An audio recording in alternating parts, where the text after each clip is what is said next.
Guys mister ট্রিপলারের 7 বছরের পুরনো একটা ভিডিও যেখানে বারমুডা ম্যাপের কিছু হিডেন প্লেসের কথা বলা হয়েছে। ওয়েল, আজকে আমরা দেখবো সেই হিডেন প্লেসগুলো এখনো বারমুডা ম্যাপে এক্সিস্ট করে নাকি করে না। So without wasting any more time, let's start today's our video.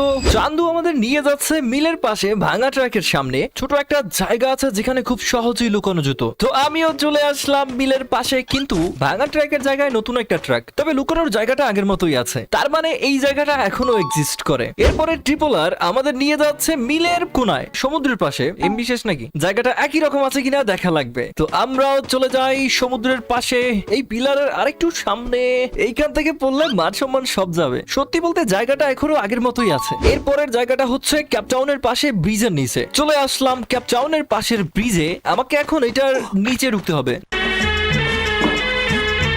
জায়গাটা কিন্তু আগের মতোই আছে। আমরা চলে যাব পরবর্তী প্লেসে। এইবার চান্দু আমাদের নিয়ে যাচ্ছে এমন একটা জায়গায়, এই জায়গায় কিন্তু এখন আর মানুষ আসেই না। জায়গাটা হচ্ছে স্যান্টোসার কোনায়। আমি আসলে বুঝতে পারছি না জিনিসটার নাম কি বলা যায়, তবে জায়গাটা কিন্তু আগের মতোই আছে। ক্লক টাওয়ারের পাশে সোফার পিছনে লুকানোর কথা কি মনে আছে? আমার পিছনে যে ঘরটা দেখতে পাচ্ছ ওইটা হচ্ছে সেই ঘর, কিন্তু দুঃখের বিষয় হচ্ছে এই ঘরের ভিতরে আর সোফাটা নেই। সোফাটা রিমুভ করার কি দরকার ছিল গেরিনা? চান্দু এইবার আমাদের আরো একটা ব্রিজের নিচে নিয়ে চলে আসলো। মানে ব্রিজের সাথে রেসভি ভাইয়ের আলাদা একটা ভালোবাসা কাজ করে। ওয়েল, এই ব্রিজটা ক্লক টাওয়ার এবং হ্যাঙ্গারের মাঝখানে। জায়গাটা কিন্তু আগের মতোই আছে। এরপরের জায়গাটা শুধুমাত্র পুরনো প্লেয়াররাই চিনতে পারবে। আচ্ছা, এই জায়গাটায় শুধুমাত্র দুইটা জিনিস মনে রাখো, এই পাথরটা আর এই ঘরটা। পাশে ছোট্ট একটা জায়গা ছিল যেখানে খুব সহজেই লুকিয়ে থাকা যেত। চলে আসলাম ভীমা শক্তির পাশে।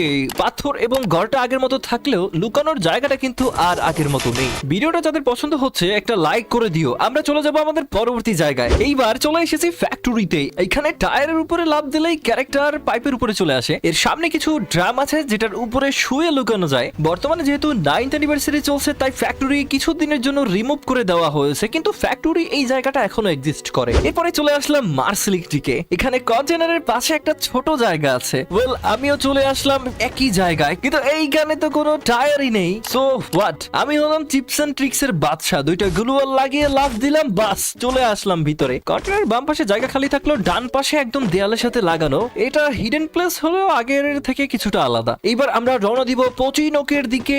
এই ঘরটা চিমনির পিছনে আগে র্যাঙ্ক পুশ করতাম। টায়ার থেকে শুরু করে চিমনি সবকিছু আগের মতোই আছে। গাইজ, ট্রিপলার আবারও আমাদের নিয়ে যাচ্ছে পচিনোকের পাশে ব্রিজের নিচে। চলো চলো চলো, আবারও ব্রিজের নিচে যাওয়ার সময় এসেছে। এই জায়গাটা আগের মতোই আছে। এক সেকেন্ড হোল্ড করো, কারণ পরের জায়গাটা একটা ইমোশন। আমরা চলে এসেছি ওল্ড পিকের মাঝখানে। বিল্ডিং এর এই কাঠের বাক্সের পিছনে লুকালে এনিমি আমাদের না মারতে পারলেও আমরা এনিমিদের মারতে পারতাম। কিছুটা নিরাশ হয়ে পিকের দিকে রওনা দিলাম। ঠিক এই জায়গায় ছিল ঘরটা, তবে ঘর খুঁজে লাভ নেই, সম্পূর্ণ পিকটাই গায়েব। শিপইয়ার্ডের এইখানে সিঁড়ি থেকে লাফ দিয়ে খুব সহজেই উপরে ওঠা যেত, এবং এইখানে শুয়ে পড়লে আর কেউ দেখতে পারতো না। ওয়েল, সিঁড়ি দিয়ে লাফ দিয়ে এখন ওঠা যায়, কিন্তু এখানে শুয়ে পড়লে মনে হয় ক্যারেক্টার হাওয়ার উপরে ভাসছে। ভিডিওর প্রায় শেষের দিকে চলে এসেছি। শিপইয়ার্ডের পাশেই ড্যামের মতো ছিল যেখানে ছোট একটা জায়গায় লুকানো যেত, কিন্তু বর্তমানের এইখানের সম্পূর্ণ জায়গাটাই চেঞ্জ করে দিয়েছে, যার ফলে লুকানোর জায়গাটা আর নেই। এইটা হচ্ছে আজকের শেষ জায়গা, রিম নাম ভিলেজ। এখানে দুইটা নৌকা ছিল, এর পাশে একটু জায়গা ছিল যেখানে লুকিয়ে থাকা যেত। অবশেষে আমিও চলে আসলাম রিম নাম ভিলেজে, কিন্তু আসার পরে দেখলাম নৌকাগুলো নাই। এর মানে সেই জায়গাটা এখন আর এক্সিস্ট করে না। এই ছিল আজকের ভিডিও। যদি ভালো লেগে থাকে তাহলে একটা লাইক, একটা সাবস্ক্রাইব করে দিও। দেখা হচ্ছে নেক্সট ভিডিওতে। কোটি কোটি ভিউজ।